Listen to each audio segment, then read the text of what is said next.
So what's going on, dude? How's it going?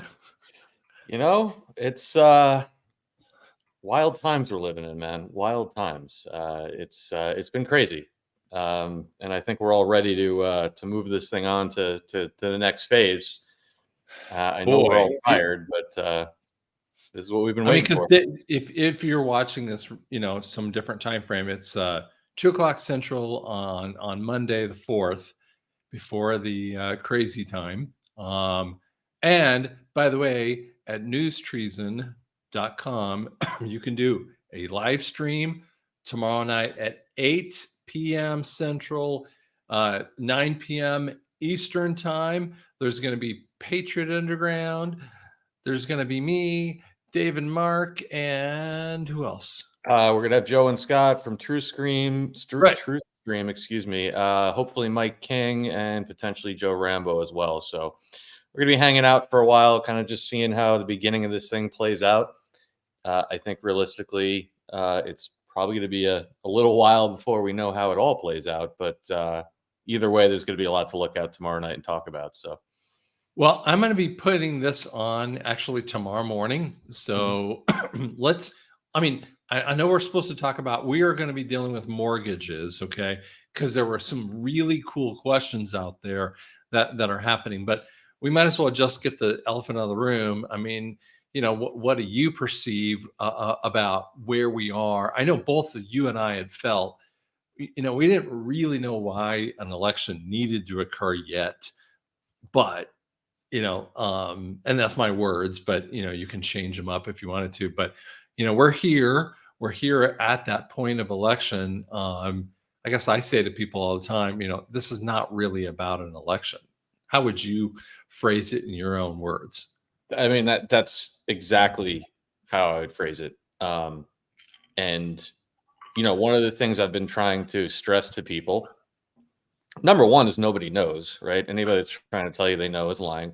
I think we've Yeah. all figured that out by now. But um, I think I couldn't have put it any more perfectly than you. It's not about the election. It's about what is the outcome of the next, few weeks to maybe through the end of the year. What is the outcome that is most going to move us forward in the Great Awakening, right? Right. So, what are the series of events that can take place that are most going to provide a lasting impact for this country in terms of not only waking people up, but giving people that seminal moment or those series of visuals and events that are not only for now but for 50 years, 100 years, so people can look back and really identify a tipping point in this country. And so I don't know exactly how it's going to play out. I probably identified quite a few different scenarios. I just try to stress to people that I personally don't believe that what's going to happen tomorrow night or tonight, if you're streaming this on Tuesday, is necessarily a binary event, meaning it's not just whether Harris wins or Trump wins, right? There's a Right. lot of different ways this could play out with both outcomes. So I caution people not to get discouraged if you see Harris win. I also caution people not to get complacent if Trump wins, because I think we're all of the same mindset, that we've seen enough to know that the Patriots are in control of this, that the people who are pulling the strings on this operation are going to do whatever has to be done in order to provide that lasting impact, those lessons that the country needs to learn. Right. And so I personally just don't think it's as simple as running an election and having a victor, because I don't think that gets us to where we need to be, so that not only we learn the lessons we need to learn, but that this generation and generations beyond it can look back in this and say, don't let this happen again. Good point. So like, do you differentiate, why this election is around for the normies versus the people, the patriots out there? Do you see a dual purpose maybe there, or how do you feel about that? Well, I mean, I think as much as probably most of the people watching this stream uh, were paying attention in 2020, and probably a large portion of your audience are sitting there screaming at the screen saying, well, but we know 2020 was stolen. Well, bad or indifferent, the bottom line is, even in the waning weeks of that election, I think the polls were somewhere, they might have been a little rigged, of course, but it was still a minority of the country. It was 25, maybe 30% of the country that saw it happening. And so then we got into this giant propaganda fight on trying to expose it to people. And Right. obviously, we all know that there was many other lessons the country had to learn over this 3-year period, the pause, as Trump refers to it. So now what I believe they've done, and I think it's pretty obvious to people if they've been following, things like the 17th letter and the continuity of government, is they've set us up for a situation where we have been we have the worst possible candidate on the Democratic side, and then they doubled down by picking an even worse vice presidential candidate. Now, I think if anybody uses common sense, they could say to themselves, is that exactly who they would select if they had their choice? No, it's an exposure op. So now you've had 4 years to expose what they're doing. You've had 4 years to wake the people up. And now you have the worst possible candidate. So even if it were to be stolen, let's just say, look, every poll we've seen, the real polls, right? The best ones are on X, Elon Musk, even some of the leftist operatives, like a Mark Cuban and the Yeah, Krasinski I've seen brothers and that. these guys, right? They put a poll up on Twitter and 75-80% of people are voting for Trump.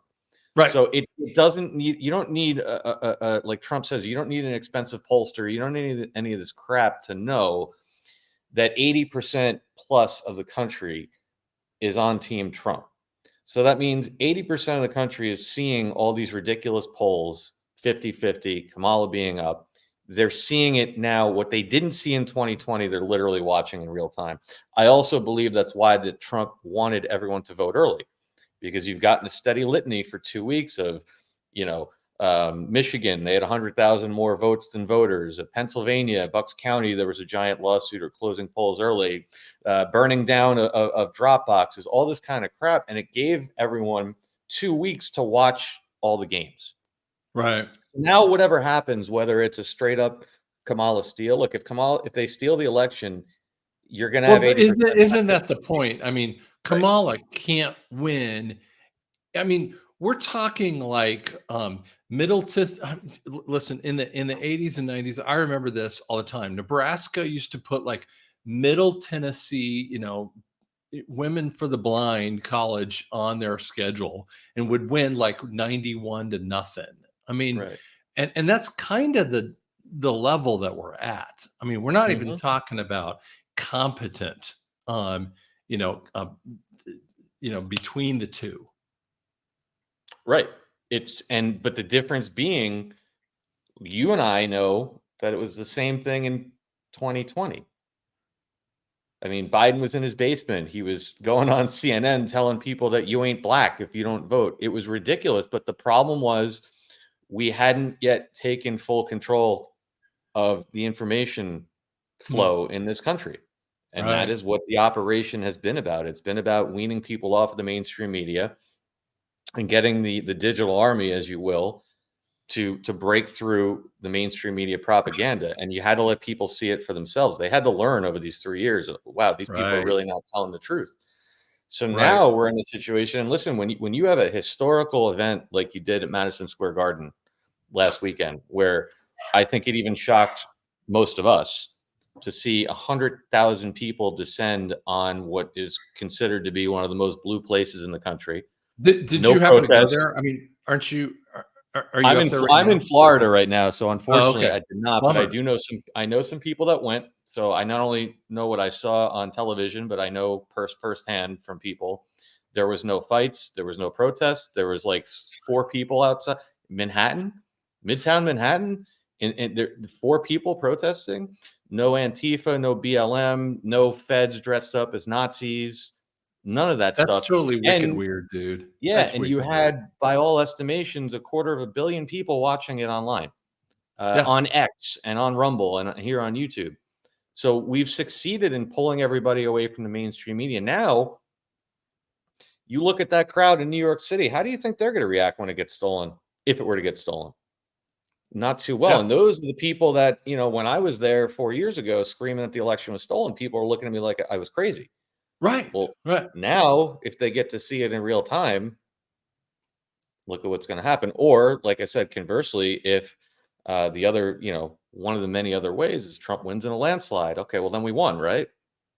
No. You've had Jamie Raskin out there messaging that they're going to try to stop it. You also have Trump being sentenced on November 26th for the 34, interesting number, right? 34 felony convictions. So, I believe, to quote my good friend Joe Rambo, we're all in agreement. This is a controlled presentation of what was a real narrative at one point. Right. So, however, whatever path they choose to take, I'm fully confident that in the end, we win. But people should, that have been following folks like yourself that have been in this lane for a long time, should just be confident and understand that it may look a little messy, but it's a necessary path for getting everyone to see what we all did in 2020. Now it's time for everyone else to see some type of series of events that are going to prove to people once and for all what we already knew from 2020. So let me give you a scenario people been, pushing out there a lot. Yep. Because they hear, we're in control. Oops. Yeah, that's okay. Happens to everyone. Yep. So they hear the thing, we're in control. And I'm like, okay, hold on. And some people are pushing back a conversation to me. Well, they need 2024 to catch all the idiots before they do this. How would you respond to that?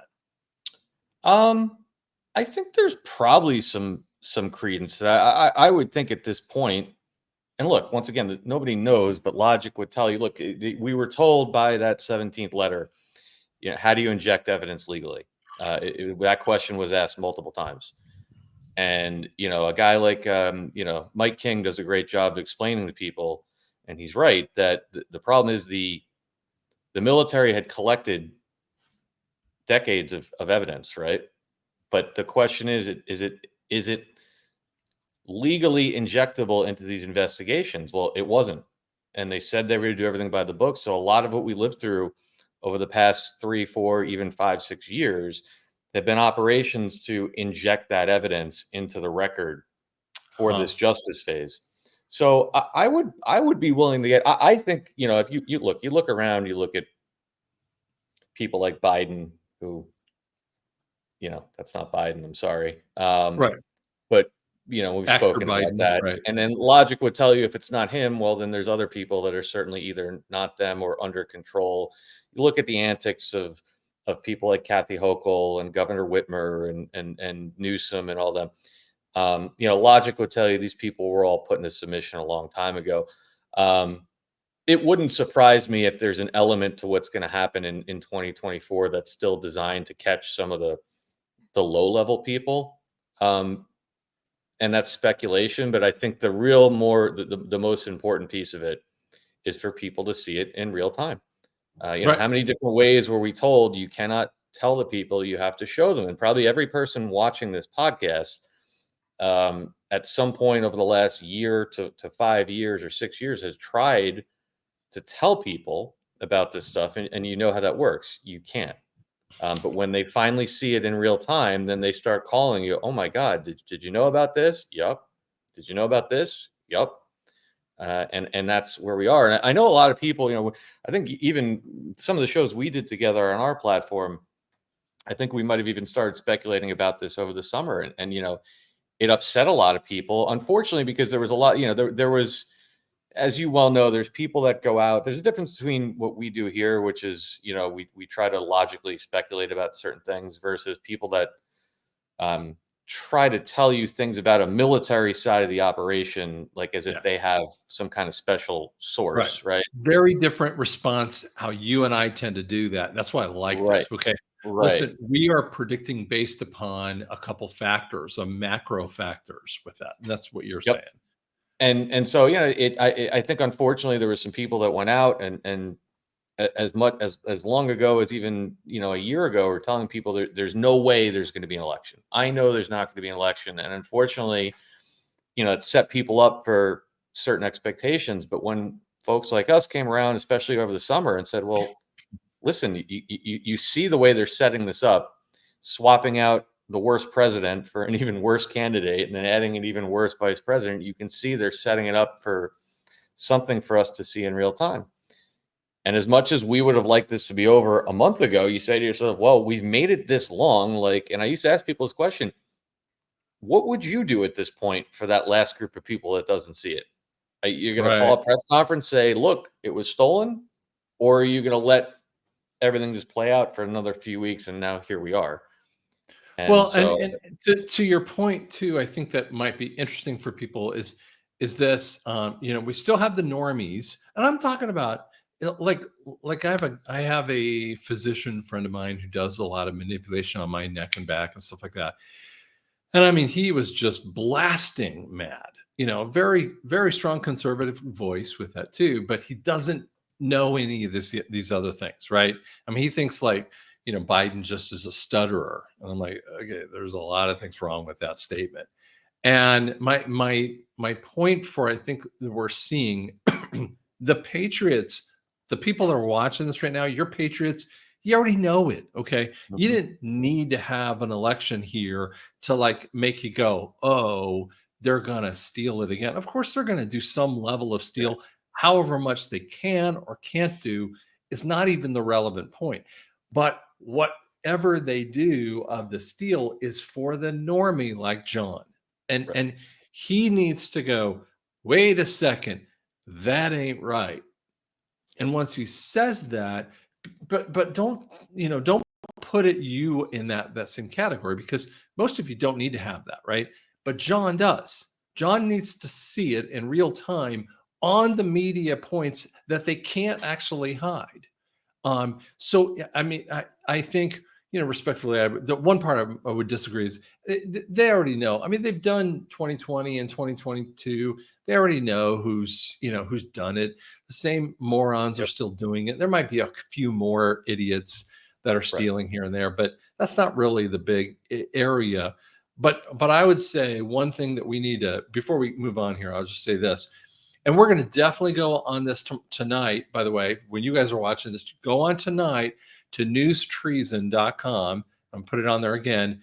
And definitely come on and check it out, because I think you're going to see a lot of interesting opinion points that are pretty balanced. I love Patriot Underground and how he thinks about that stuff too. And I think you're going to see that balance there. But the reality is that I keep going back to, this is not about an election. But secondly, we are still going to have to address the mayor in XYZ town. I mean, the guy's a cabal. Pick the town you want to pick, or Newscomb.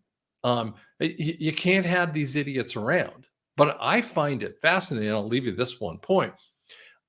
Since we know that they have stolen in 2020 and 2022, we also know that in 32 of the states that have the Dominion machines, it has been there has not been calibration since 2017, which means that every election, 2018, 2020, and 2022 are all invalid.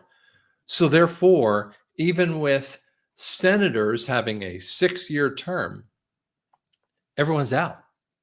I mean, literally, there is no one left who could be in a position of any type.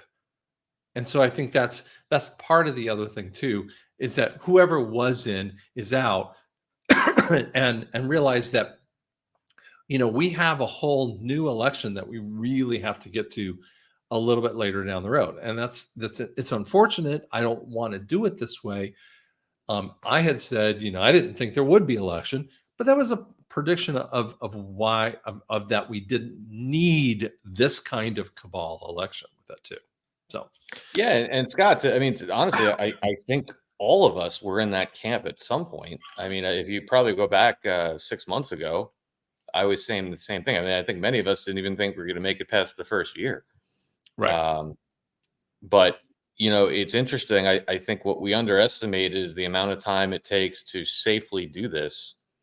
Because everything you're saying is right. I mean, the other piece you add to that is the number of states, and I don't remember how many it was. I think it was 20 something that changed election methodologies, either through executive order or through the Secretary of State without going Right. through their state legislature, and that's a direct violation of the Constitution. So Right. there's 6 ways from Sunday as to why these people that were elected in 2018, as you said, in 2020 and 2022 are illegitimate. The question is, how are they going to present that to us? Yeah. What is the event or series of events that will do, like Trump has been saying for the better part of a year or two now, that people are going to see what they need to see so that we can do the things we have to do to correct the country. He's paraphrasing that 17th letter. So it's Right. going to be interesting to see. The question becomes, and that's what the way I guess, to put a bow on it, that's the way I try to get people to think about it. If you understand what they're trying to do, well, then think about, if you were in the driver's seat, what event or series of events would you throw at the wall over the next week to 2 months that is going to optically justify to your normie neighbors either some sort of military intervention or a combination of military and legislative optics to clean out the government? Right. That's a big jump we still have to make.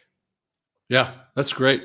Well, so we spent a little time on that one. Now we're going to transition because we have Dave, our resident real estate agent, and understands the loan process. And I got a guy, and I wish I had his name here. I'm sorry, but I'm sure you remember. You emailed me and said, I got these questions, and I had them printed off. Right. I had a couple people, and then they kind of bailed on me. And I mean, you're not my last choice, but that I had, I had this one person specifically in mind, and he's the one that bailed on me with that too. So let's jump into the second part of this, and we'll bring up the questions here. Will loan mortgage, modifications be needed post NESARA, after NESARA kind of thing happened? I mean, you would have to think, like, it's, I know it's a big stretch for some people to think about the notion of either a debt forgiveness or a loan modification or a combination thereof. But in fact, I think even probably, yeah, it has been since the last time we did this on this channel. We've had Donald Trump, in addition to all the tax stuff he's talked about, which is screaming aspects of NESARA. He said he's going to reduce the cost of housing by 50%. How? So, well, this would be no. I want to phrase this for people with this too. I mean, we're saying post NESARA, the debts have to be forgiven to move into the NESARA point. Okay, so we're saying like loans that would happen, somewhere after NESARA starts. So these are what kinds of what kind of loan modifications are out there, or because someone going, okay, now I do want to get a house and I have the credit capability to do that. So it's kind of my thing.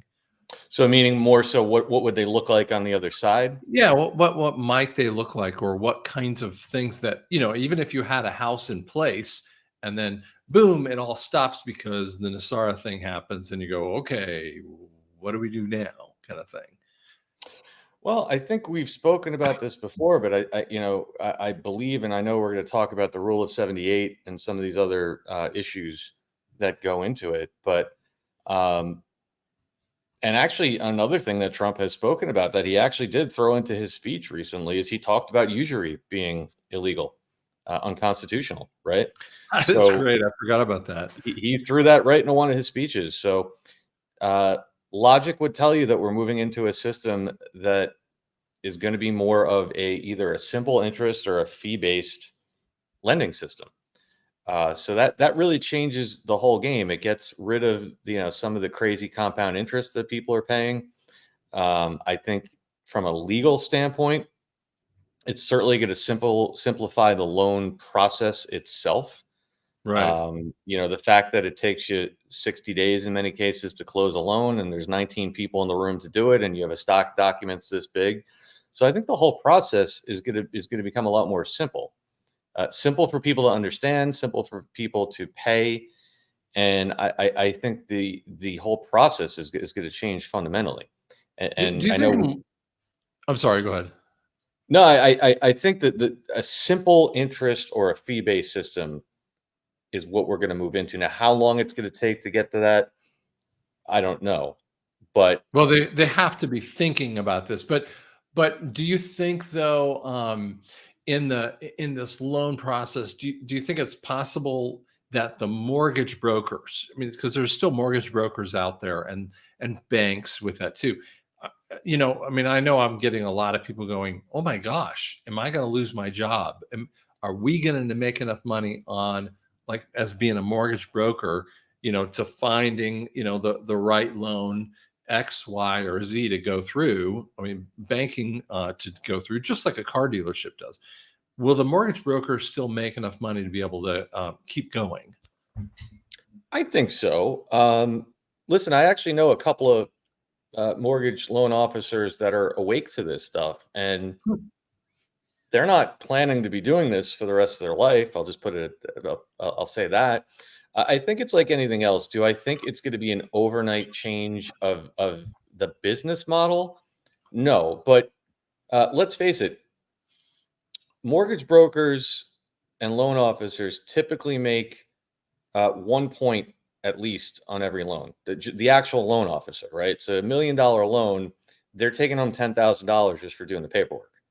Um, it's not a knock on them. They have to know a lot of stuff. They have to be licensed, but it is a very lucrative business because the bank itself is making a ridiculous amount of money, and that's where we're going to get into in a little bit the amortization schedule. So I think realistically, is it going to go away? No, you're still going to need somebody to advise people on loans, even if they are simplified and changed and they're less expensive. You're still going to need somebody doing that role. The question is like everything else with technology coming into play and the process being simplified and the banks, frankly, not robbing us the way they are now. The question becomes, yeah, is a loan officer worth $1 million a year anymore? Probably not.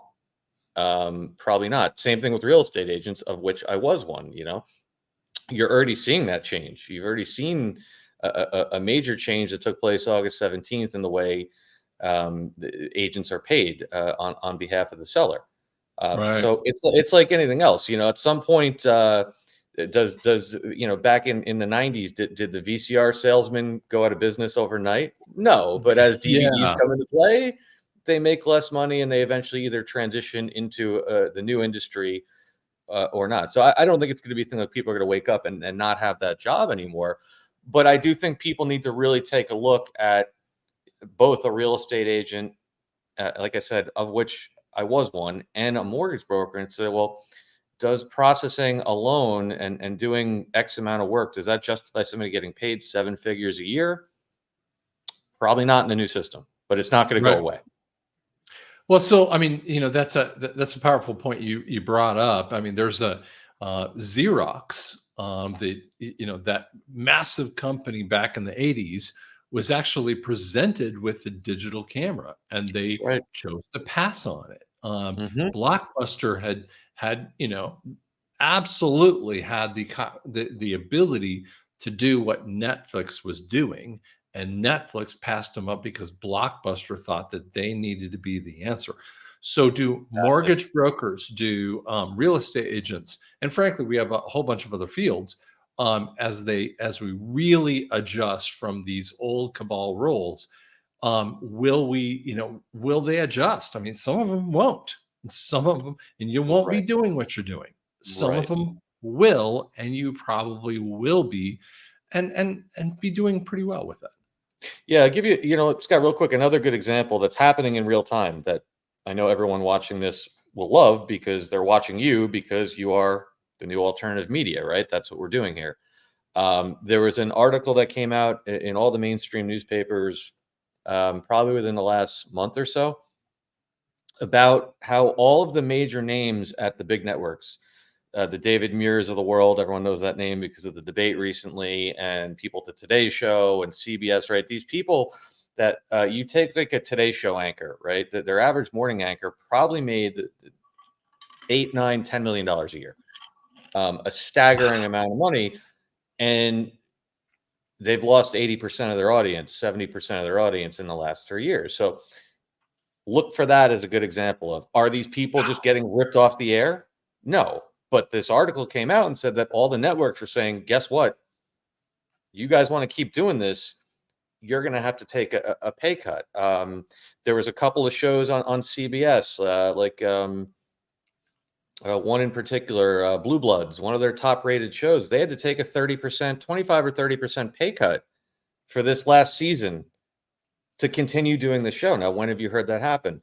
Well, it's because no one's watching these networks anymore. So they don't command the dollars they used to. And over time, that's going to ratchet down to a fair level. And either they're going to decide to continue doing that career or not. And it's going to be a level that's based on the income those networks are bringing in. Now, if they decide to reinvent themselves and start telling the truth and people watch, maybe that'll ratchet back up. But it's a similar thing. As the industry adopts, just like you said, and the examples you use as well are perfect ones.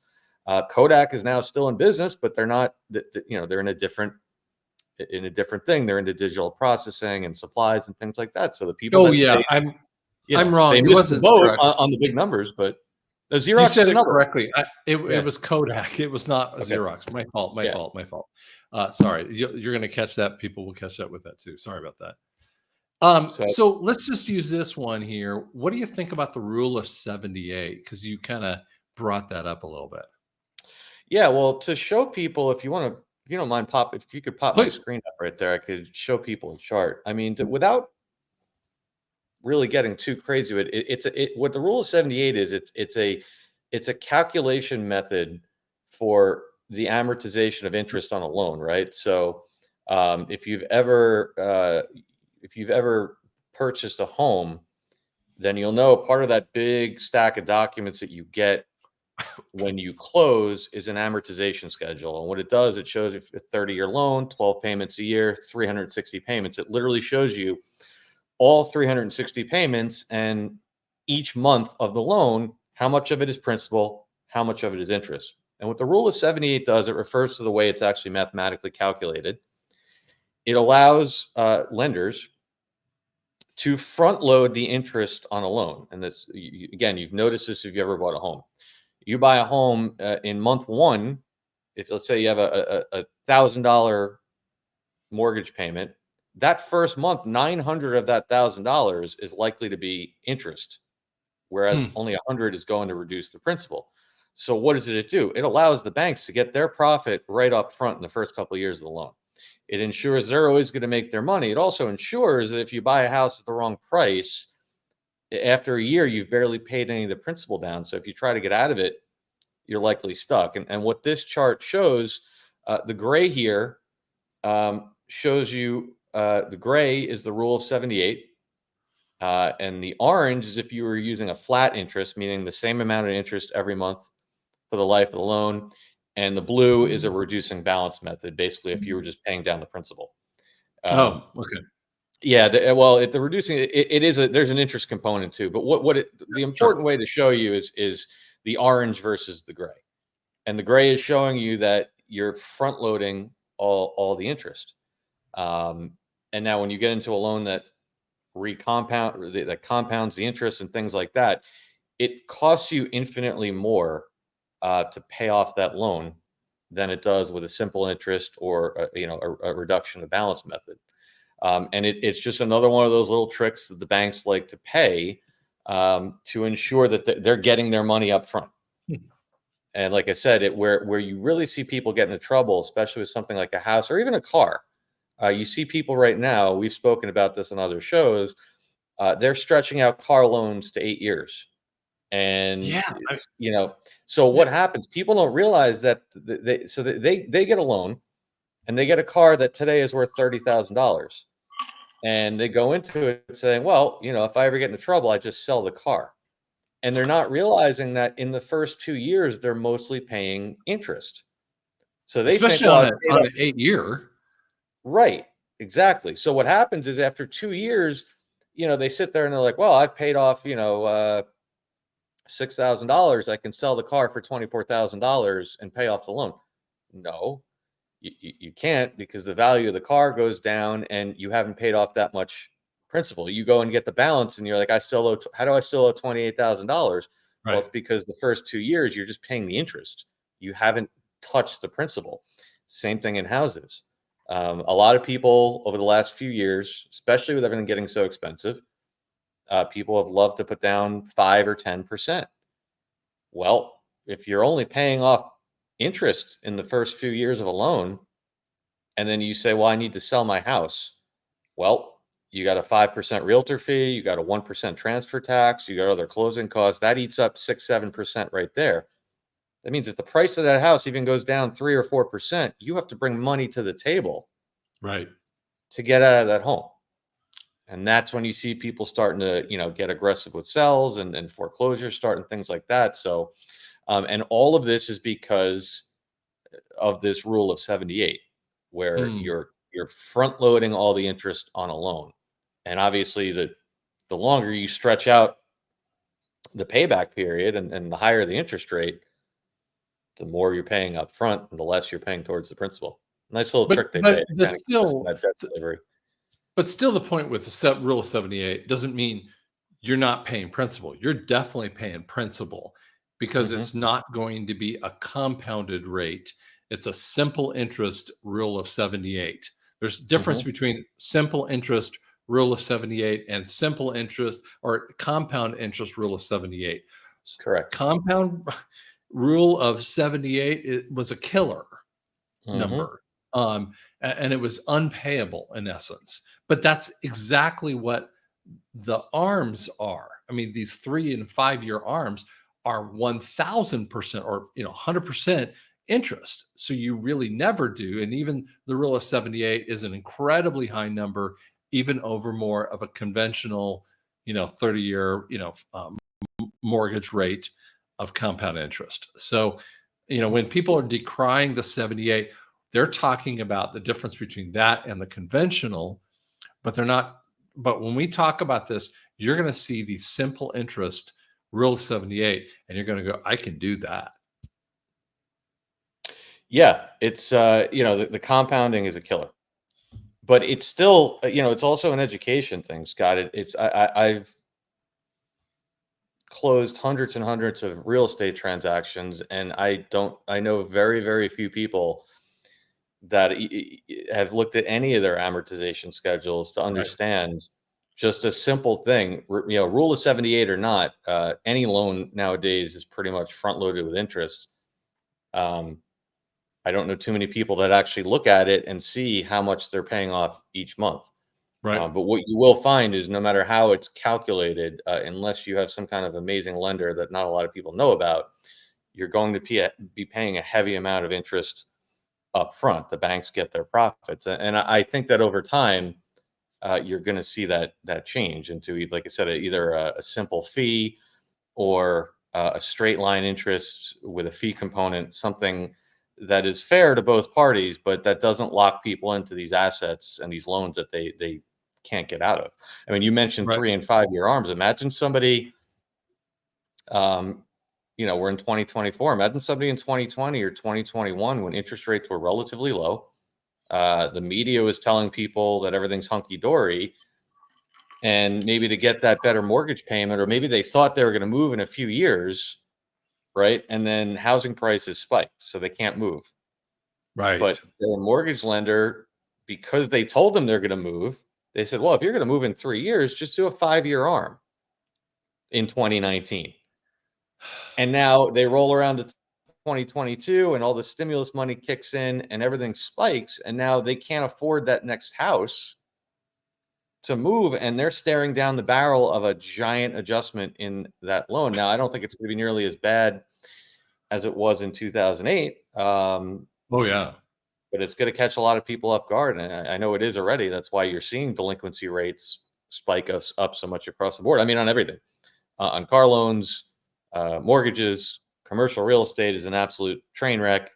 Um, repossessions are at an all-time high, and it's all because of a lot to do with the structure of these loans.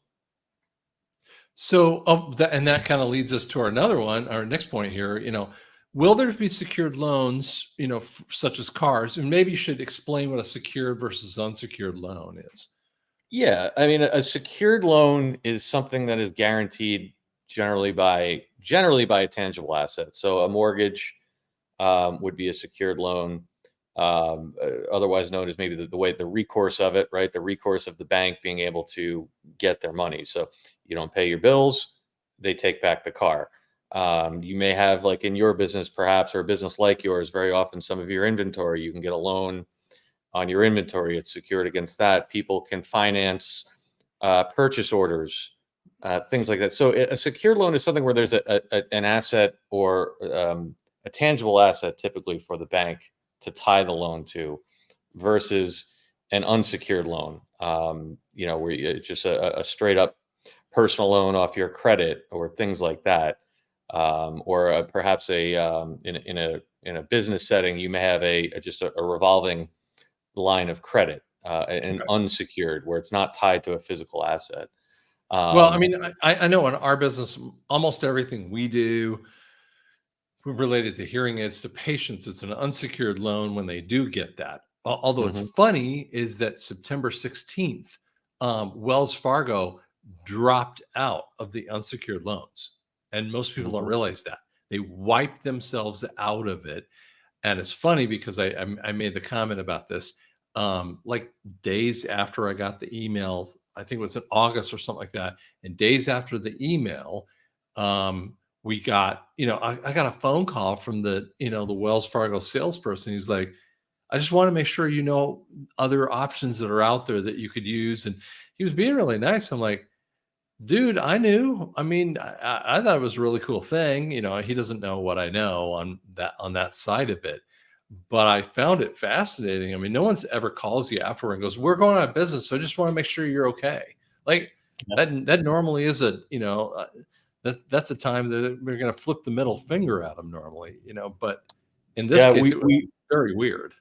we've also seen the same thing in going back to mortgages in the residential real estate segment. I have a good friend, that is a lender at a major institution where, they're the loan originator. They write the loan, and then, as most people know, they would sell them out to, what they refer to as investors, but basically other banks that buy the loans. And they've had a number of banks, Wells, I believe, being one of them. One just last week, J.P. Morgan, major banks that, and she shares it with me every time they get a notification. By the way, this bank is no longer buying loans, or they're only buying this small group of loans anymore, not this. She's getting notices all the time, The and the that's eight the directly above relates. 800, credit ratings kind of thing Right, with really good, money down kind of stuff. So real heavy right. guaranteed. So, what is the net effect on that? I mean, that's tightening the credit market, because if a mortgage lender doesn't, and they're not a lender that maybe hangs on to loans, if their whole business model is predicated on reselling these loans, and they can only sell this many loans now, well, they're not going to write that many loans anymore, and that's when credit starts to tighten on everything from business loans to mortgages, and then that affects the whole market. And we're already seeing that happen. I mean, you're seeing, I know you watch the treasury market, you're seeing what's happened with treasury yields over the last Oh, few weeks. ugly. They're spiking, So, spiking like I crazy. mean, so again, I wanted you guys to kind of catch up with some of those information because he's got such cool background with that too. There will be secured Mhm. loans down the road. Will they kind of follow a little bit like, or just the possibility of following that rule of 78, or will they, be fee based kind of thing, or will those things be out there for people? I would think that over time, and again, it's only speculation, but logic would tell you, if this is the type of system we're going into, that over time they're going to go back. They're going to be a more simplified fee-based structure. I mean, you have had Trump come out and already say he's going to cap credit card interest at 10% right off the bat. And there are credit cards now that are charging 30%. Yep. So he's giving you signal, if you will, that we're moving towards that system. And the other thing too is people should really logically ask themselves how a president is unilaterally going to do that, right? He can't. Well, unless there's another thing in play here, and that's what we're here talking about. So I would think that if the whole system is moving away from a usury based model, that yes, you will still have a secured loan for the car, so the lender has recourse on it, but it's not going to be a system that's designed to take advantage anymore. I think it's going to be with the advent of, we're all in agreement that there's going to have to be some major overhaul or resetting of credit scores and things like that. The net effect is I think you're going to see more access to money for the average person, more affordability, and a more simplified loan structure. It would just make common sense that that's the system we're going to be moving into. Okay, so like if we talk about some of these really short-term secured loans or pawn shop loans, done by personal property, how do you feel about those necessarily? Well, it's like everything else, right? It's probably one of the oldest businesses in the world, right? The pawn shop. Uh, I think it's like everything else. Do I think it's going to go away? No. I think it's going to adapt like everything else. If you believe that we're going to be at some point heading into a new monetary system, if you believe President Trump when he says that he's going to make America rich again and that housing prices are going to come down by half, and the taxes are likely, I believe, going to go away, all these different things, the net effect is you're going to have a much more wealthy population, right? We're going to be going back to a time where affordability comes to a much more reasonable level. So it's Yeah. just like everything else, maybe in certain neighborhoods, instead of there being 10 pawn shops on every corner, it might go down to one over Hmm. time. But will it go away? I don't think so. I mean, there's always a need, quite frankly, it's a market demand. I mean, you don't have to be poor to use a pawn shop. You may just want to quickly, you may have a Rolex you want to get rid of quickly, and you don't Right. care. So I think it's like everything else. I think the business will change slightly. I think in some cases it will be reduced because you're not it's not going to be as this parasitic relationship off of Right. desperate people, right? But it's also been around forever, and there is a need for it in some cases. So I think like everything else, it'll just adapt. And by the way, some of the pawn shops have some really cool items. I mean, someone's just Right. going, "I'm trying to get rid of my father's, treasures that were not treasures to me. No one really wants to buy it. I don't really want to have it anymore. I'm selling it to the pawn shop guy because again, there's not really a market for it, or it's just too dang hard to put it on Etsy or whatever you want to talk about." And I can definitely see that kind of thing. And then, people walk in and go, "God, that's a really cool item." The person probably didn't know what they were selling, but they didn't care at that point. They were just like, "I need to get rid of this." And one man's trash is another man's treasure, unfortunately. Well, that's an important point, Scott, because there's maybe people might not know. Maybe we should clarify for people that there's two components to a pawn shop, right? There's the loan component, which is I take my watch, I give it to him. He may give me $100, and I have a week or a month or whatever the agreement is to pay that back, right? If I don't pay that back with the interest in that 2 weeks, let's say, then the pawn shop gets to keep my watch and resell it. That's the kind of the what is typically the desperation component of a pawn Right. shop. But what you're pointing out is also a major part of the business where there's just people that want to go in and not take a loan. They just want to sell what they have. And like you said, when you have rare items like coins and collectibles and things like that, and everyone's seen that show Pawn Stars. I mean, granted, it's a little over dramatized, like many parts of reality TV, but that is a big component of their business. That they're a market maker. They are buying and selling items that other people don't want, and I don't think that goes away. I think I it agree. changes. I mean, 'cause, I mean, let's say someone has, I mean, like I couldn't care less about stamp collecting, right? And if Hmm. my father-in-law, as he passed away, if that's what he had, which he didn't, but he had some cool things. But it was like, if, I'm like going, if I don't want that, I don't care what I get for it. It'd take me forever to like, value a lot of that junk, kind of Hmm. thing. To me, other person walks in and goes, those are the stamps I've been looking for, and so the pawn shop has that capability with that too. So Yep. as we kind of ended up here with this too, I'm going to bring up this one: HELOCs, home equity line of credits. Those are a second mortgage kind of idea.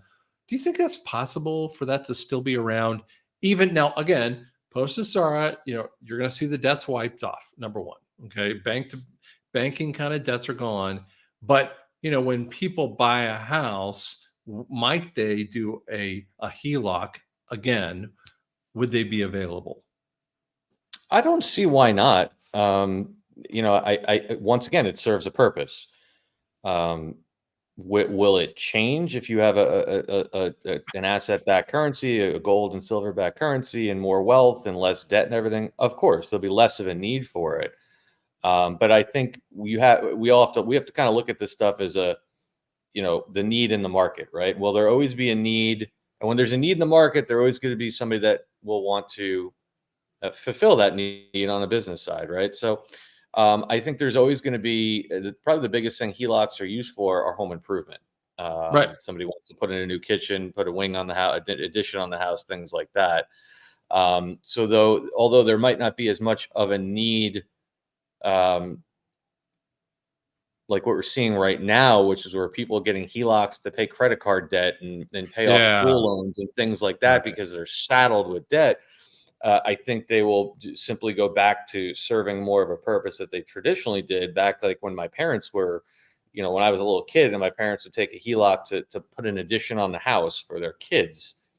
I think that would be, that need would certainly remain. And I think, like everything else, it would be, they're not very easy to get right now.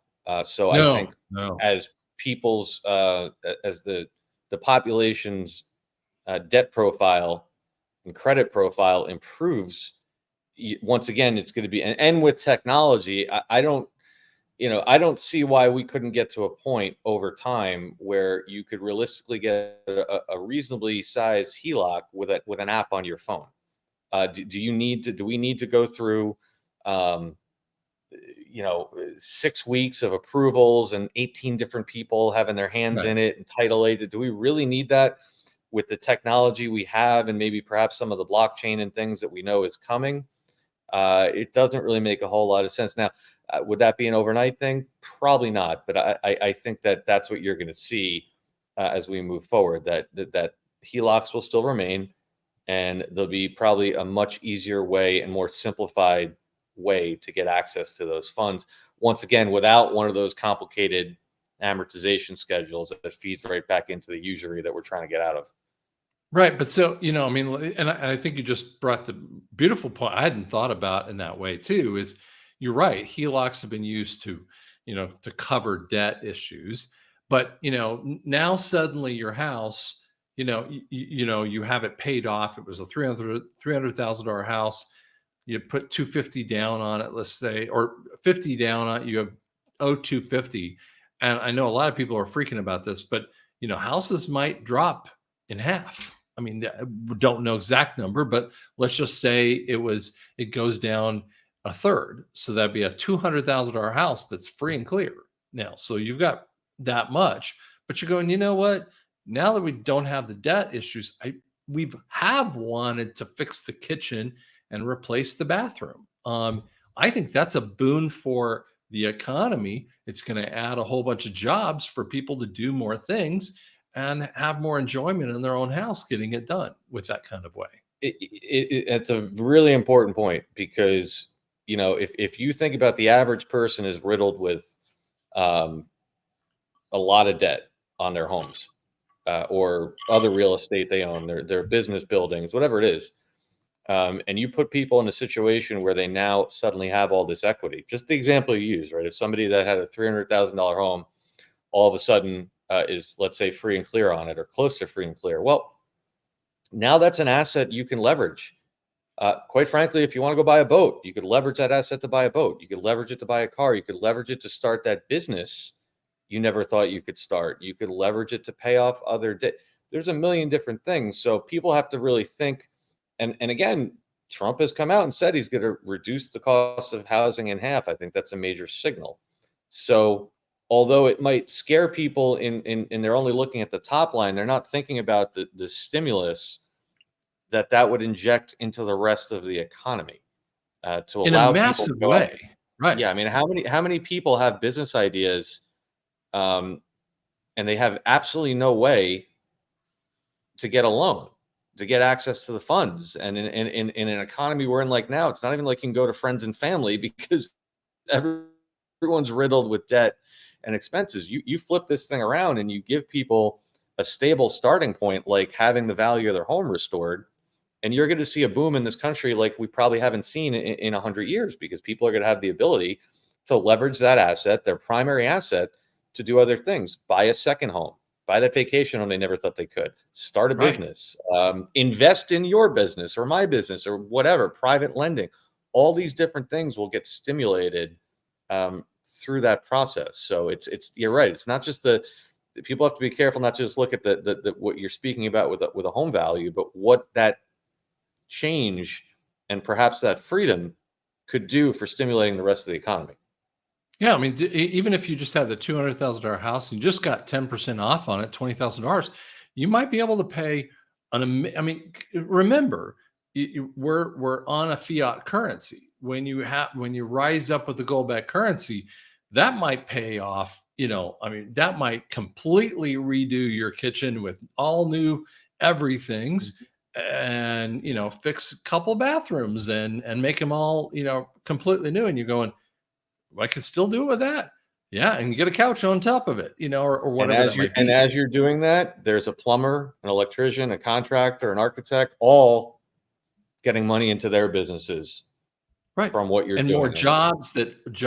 that people want to do. And I mean, I also believe too, you're going to see people, instead of having those, 2 and 3 jobs that are just, nothing and driving them into the ground, maybe they come back to one job and they're going, I've always Correct. wanted to be a plumber. And listen, I have no plumbing ability whatsoever, or any of those kinds of things. So, I mean, I'm gonna hire someone who loves doing it. When I talk to those guys, they love to get in there and dig with their hands and stuff like that. That's awesome. Right. Absolutely. Absolutely. So you can see how the whole thing, you know, why I believe Donald Trump is so confident when he talks about entering a golden, remember what he says, we're going to go into a new golden era. I mean, the key is in the words, right? But it's not just the gold backed currency. It's why is he so confident that he could stimulate this thing so quickly? Because if you just look at what we're talking about here, it would snowball in a very good way very quickly by simply freeing up people from the debt slavery that they're in right now. Just a little bit. It doesn't take much extra money or equity into the pockets of people to suddenly give them that freedom to go out and, like I said, even if it's something as people may think as frivolous as, a guy's got an extra 50 grand in equity in his house, and now he can take that, buy that. He always wanted that classic car. Well, that may Right. seem frivolous to some people, but it's buying the car. It's buying parts from American manufacturers. It's perhaps hiring a mechanic to do it, a paint guy to do it. All these different things that people right now simply don't have the time, energy, or money to do. It just, the whole thing, will snowball the economy into a good situation very quickly when people have the simple freedom to do a little bit more than they can now, which is virtually nothing in the system we're in. Right. Right. Well, guys, that's what I want you to think about. I want you to expand your mind, thinking afterward. I know a lot of people are going, they're talking about, well, this isn't fair. When am I going to get mine? And this kind of stuff. And I'm going, focus on the back end of this thing. Focus on the future and where you want to be, and you might find you find yourself along the path of these areas. And that's what we're trying to do, is stimulate you in that kind of viewpoint with that too. So I'm going to leave you again. Go over to newstreason.com. Go ahead and check onto the Rumble page. It's got a cool page. They do a lot of great things in there. Go and like and excuse me, subscribe into that. But also realize, be calm with this election stuff. Chill. This isn't about an election, and it will be fixed. Don't be freaking in the moment with that too. But join us tomorrow night over on newstreason.com, and we'll all be sitting there talking together. Thanks so much. Thanks, Dr. Scott.